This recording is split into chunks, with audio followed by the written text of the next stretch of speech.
اچھا یہ بلوچستان میں ٹارگیٹ کلنگ کب سے شروع ہوئی ہے اور یہ کب تھمے گا، کب ختم ہوگا یہ ٹارگیٹ کلنگ؟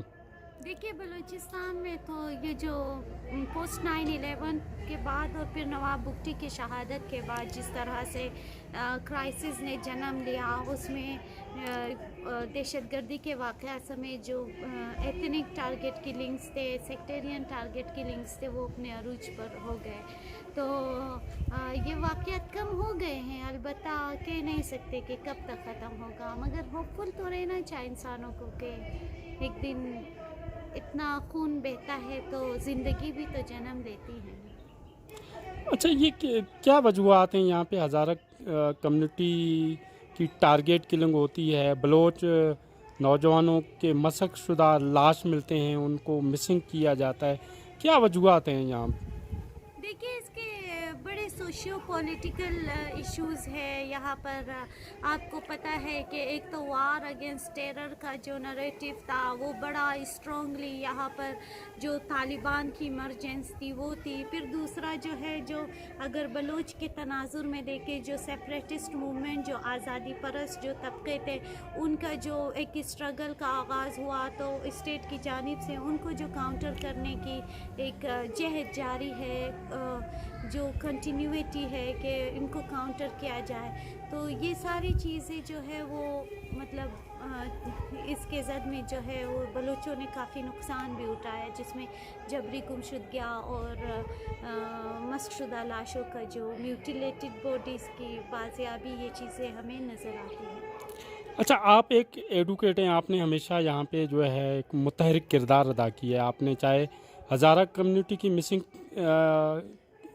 ہزارہ کمیونٹی کی ٹارگیٹ کلنگ ہو یا بلوچ نوجوانوں کی مسخ شدہ لاش ہوں، چاہے ان کی جو ہے ان کو مسنگ کرنے کا جو مسئلہ ہے وہ آپ نے ہمیشہ ان کے اوپر آواز اٹھایا ہے. آخر یہ کون سے ادارے ہیں جو قانون سے بالا تر ہو کر قانون کو ہاتھ میں لیتے ہیں اور قانون کے خلاف ایسا عمل کرتے ہیں؟ دیکھیے یہ تو ہم نہیں کہہ سکتے کہ کون سے ادارے ہیں، مگر یہ ہے کہ جو امن و امان کی بحالی ہے، اس میں ہمارے ریاستی جو لا انفورسنگ ایجنسی ہے، ان کی ذمہ داری بنتی ہے کہ وہ لوگوں کو یہ فیلنگ دے کہ آپ سیکیور ہے، آپ کے جان مال اور عزت کو کوئی نقصان نہیں ہے. تو مجھے لگتا ہے کہ ان کی فیلئر ہے اس سارے جو تضادات ہے. تا حد کہ بلوچوں کا مسئلہ ہے تو ان کا بہت ایک سیاسی مسئلہ ہے، ان کا ایک جیو اسٹریٹجک مسئلہ ہے جس کا تعلق انٹرنیشنل پولیٹکس سے بھی ہے. اور اس میں جو بلوچ پولیٹیکل موومنٹ ہے، جو آرمڈ اسٹرگل ہے، وہ بھی اس کا ایک پہلو ہے جس کو کاؤنٹر کرنے کے لیے، کیونکہ کوئی بھی حکومت نہیں چاہتا کہ سیپریٹسٹ ایمرج کرے یا ملک ٹوٹے. تو اس لیے بھی جو ہے ان کو کاؤنٹر کرنے کے لیے جو ہمارے ریاستی ادارے ہیں، خاص کر جو ملیٹری آپریشنز ہوتے ہیں بلوچستان میں، وہ سب جو ہے یہ ساری چیزیں مل کے یہ سارے مسائل کو جنم دیتے ہیں. اچھا یہ ہزارہ کمیونٹی کے جو لوگ بھی مسنگ ہیں، تو بلوچستان کے قومی کارکنان، قوم پرست کارکنان بھی یہاں سے مسنگ کر دیے گئے ہیں، لاپتہ کیے گئے ہیں.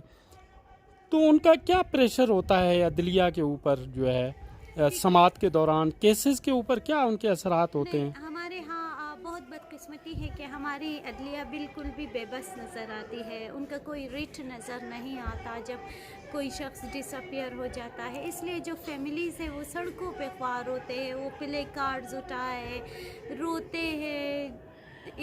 کیا کہتے ہیں اس کو، جو اتھارٹیز ہیں ان کے سامنے بھیک مانگتے کہ ان کے پیاروں نے اگر کوئی جرم کیا ہے تو ان کو عدالتوں کے سامنے پیش کیا جائے. اگر زندہ ہے تو بھی بتائے، اگر فوت ہو گئے خدا نخواستہ تو ان کو بھی بتائے. یہ ایک بہت طویل دردناک مسئلہ ہے اور ایک بہت سیریس انسانی مسئلہ ہے جو آن گوئنگ ہے. اور اس میں ہمیں عدالتیں بس خانہ پوری کے سوا کچھ نظر نہیں آتی. اور خاص کر جو پولیٹیکل ایکٹیوسٹس ہیں، کیونکہ مجھے لگتا ہے کہ بلوچستان میں سب کچھ الاؤڈ ہے. اگر آپ اسمگلنگ کرو، اگر آپ دہشت گردی کرو، اگر آپ